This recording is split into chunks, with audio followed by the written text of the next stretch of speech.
What's up, crew? Hope you're having a rad day. In this episode, we look at one thing that changed the game for me when it comes to jumping. I'm Alan, and this is the MTB Alan channel.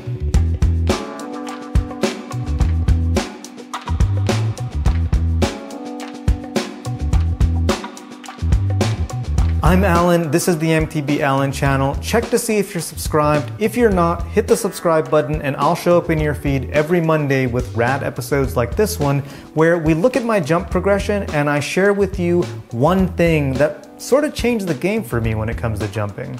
You all know that I'm always working on my skills, and more recently I've been working on a lot of my jumping skills. I had a coaching session with AIELLO and he gave me a tip on how to start working on my whips, and more recently Scott towed me into the Muscle Beach Tombstone. A little better! Things like this have really helped me gain confidence on jumps. But I do feel like I've been over-reliant on speed to clear jumps, and I've never really felt like I've had total control of the bike while I'm in the air. But to clear jumps without depending totally on speed means having to pump more and boost more and get more air. And getting more air requires that you have good bike control. So catch-22, right? We'll come to that. Now, before we go any further, I am working on an episode that's gonna cover some jumping skills, sort of a how-to video, and that one's gonna go more into depth. Today, we are focusing on a single technique that I'm layering on top of a whole stack of fundamental skills. So if you're a beginner at jumping, don't necessarily consider this a how-to. Make sure that you have like foundational skills together. So on this day, I had the pleasure of riding with Jason Richardson, who you may remember from the recent Greer episode. I honestly felt like my jumping was getting better just by following and watching Jason.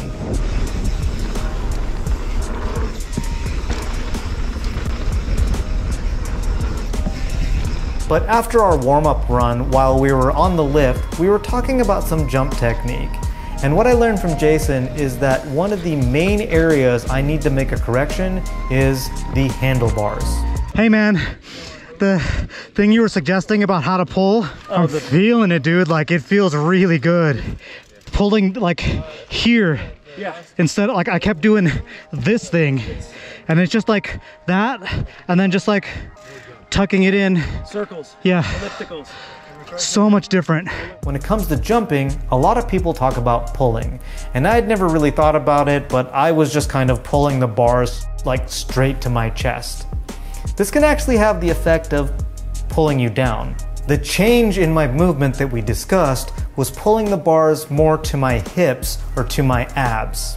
Once I made that little adjustment, I started feeling like I had more control over the bike in the air, and so I had more confidence. And as a result, I felt better pumping off the lip, boosting, and getting more air. I like that feeling. It's not super obvious in a lot of my footage, but let's take a look at these two step-ups on Westridge. I'm always struggling to clear them. Well, I pretty much never clear them.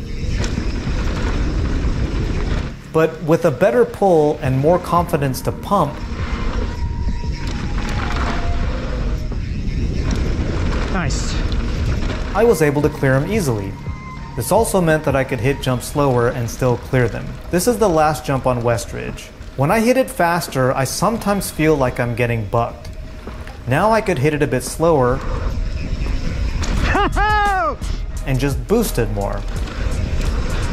Oh my God. Which in turn allowed me to hit it faster. Doesn't always make sense, but this is just kind of what I was experiencing. Now let me drive this home by showing you what happened a couple of days later. Here we're on board with Steve, and after this very nice rider let us pass, I came into those same step-ups with way less speed than normal. But I was still able to clear them. And on that last jump on Westridge, a similar thing happened. I hit it with way less speed, and again, was able to clear it. A quick note about pumping off the lip, and this is something that Jason really helped me understand. It's all about the legs. The legs do the work, and the arms are there to guide. And on another note, Katy, with the help of Donna and Ashley, hit 650B for the first time. Yeah! By the way, if you're digging this and you don't want to miss the episode that I'm working on that's going to go into the jumping tips, go ahead and hit that subscribe button and that notification bell. And if you want to support the channel, check out that applaud button. So I'm pretty stoked on this progression. And I know my whips are still pretty tame, and actually there's something I think I can do to continue progressing my whips, and I'm gonna share that with you later, and I actually wanna get your feedback on it. But before we get to that, allow me to bask for a moment in my progression. Roll the supercut. There's nobody over there. I'll roll the supercut.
Huge shout out to Steve for capturing and sending me all that rad footage. Now, what can I do to continue progressing my jumps? Looking at Steve's footage, I noticed that I tend to aim my front tire down right after I come off the lip. I think that if I were to aim it up or just not down, my tail would actually have a little bit more time to get out of line and my whips would improve. Tell me what you think in the comments. So hopefully you dug this look at where I'm at with my jumping. Please like this video, hit that subscribe button and that notification bell, and I will see you next week.